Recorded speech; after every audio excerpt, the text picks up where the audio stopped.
ലോകമെങ്ങും വ്യാപകമായി ഉപയോഗിക്കുന്ന മെയിൽ പ്ലാറ്റ്ഫോമാണ് ജിമെയിൽ. ഏകദേശം 2.5 ബില്യൺ ആളുകൾ ജിമെയിൽ ഉപയോഗിക്കുന്നുണ്ടെന്നാണ് കണക്ക്. മറ്റെല്ലാ പ്ലാറ്റ്ഫോമുകൾക്കും പുറമെ ജിമെയിലിനെ ആശ്രയിക്കുന്നവർ വളരെ കൂടുതലാണ്. ഇപ്പോഴത്തെ ജിമെയിൽ ഉപയോക്താക്കൾക്കൊരു പ്രത്യേക മുന്നറിയിപ്പുമായി രംഗത്തെത്തിയിരിക്കുകയാണ് ഗൂഗിൾ. ലോകമാകെയുള്ള 2.5 ബില്യൺ ഉപയോക്താക്കളോട് ഉടൻ പാസ്വേഡുകൾ മാറ്റാനും 2 സ്റ്റെപ്പ് വെരിഫിക്കേഷൻ ചെയ്യാനും പറഞ്ഞിരിക്കുകയാണ് ഗൂഗിൾ. ജിമെയിൽ അക്കൗണ്ടുകളിൽ ഹാക്കർമാരുടെ ആക്രമണം വർദ്ധിച്ചതാണ് കാരണം. ഷൈനി ഹണ്ടേഴ്സ് എന്ന സംഘമാണ് ഇതിന് പിന്നിലെന്നാണ് കണ്ടെത്തൽ. 2020 മുതൽ ഭീഷണികൾ ഉയർത്തുന്ന ഈ സംഘം മൈക്രോസോഫ്റ്റ്, ടിക്കറ്റ് മാസ്റ്റർ പോലെയുള്ള അനവധി കമ്പനികളുടെ അക്കൗണ്ടുകൾ ഹാക്ക് ചെയ്തതും മറ്റും പ്രശസ്തമാണ്.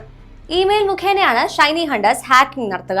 ഇമെയിൽ മുഖേന വരുന്ന ലിങ്കുകളിൽ ക്ലിക്ക് ചെയ്താൽ നമ്മുടെ ഡേറ്റ ചോർത്തപ്പെടും. ഇവയെല്ലാം പൊതുമധ്യത്തിൽ ലഭിക്കുകയും ചെയ്യും. ഈ സംഘം ഇനിയും സൈബർ അറ്റാക്കുകൾ നടത്താൻ ഒരുങ്ങുകയാണെന്നാണ് ഗൂഗിൾ നൽകുന്ന മുന്നറിയിപ്പ്.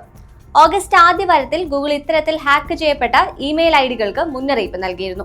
2 സ്റ്റെപ്പ് വെരിഫിക്കേഷൻ ഉടൻ ആഡ് ചെയ്യാനായിരുന്നു മുന്നറിയിപ്പ്. പാസ്വേഡിന് പുറമെയുള്ള ഒരു സുരക്ഷയാണ് 2 സ്റ്റെപ്പ് വെരിഫിക്കേഷൻ. ഏതെങ്കിലും കാരണവശാൽ ഹാക്കർമാർ നമ്മുടെ പാസ്വേഡ് കണ്ടെത്തിയാലും അക്കൗണ്ട് ആക്സസ് ലഭിക്കാൻ 2 സ്റ്റെപ്പ് വെരിഫിക്കേഷൻ വഴിയുള്ള സെക്യൂരിറ്റി കോഡ് ആവശ്യം വരും. ഇതോടെ ഹാക്കിംഗ് ശ്രമം നമ്മൾ അറിയും. എല്ലാ ജിമെയിൽ അക്കൗണ്ട് ഉടമകളും ഉടൻ പാസ്വേഡിലും 2 സ്റ്റെപ്പ് വെരിഫിക്കേഷനിലും ശ്രദ്ധ ചെലുത്തണമെന്നാണ് ഗൂഗിൾ പറയുന്നത്. ബാങ്ക്, ഷോപ്പിംഗ്, ഡിജിറ്റൽ സുരക്ഷ എന്നിവയുമായെല്ലാം ബന്ധപ്പെട്ട് കിടക്കുന്നതാണ് നമ്മുടെ ജിമെയിൽ അക്കൗണ്ടുകൾ.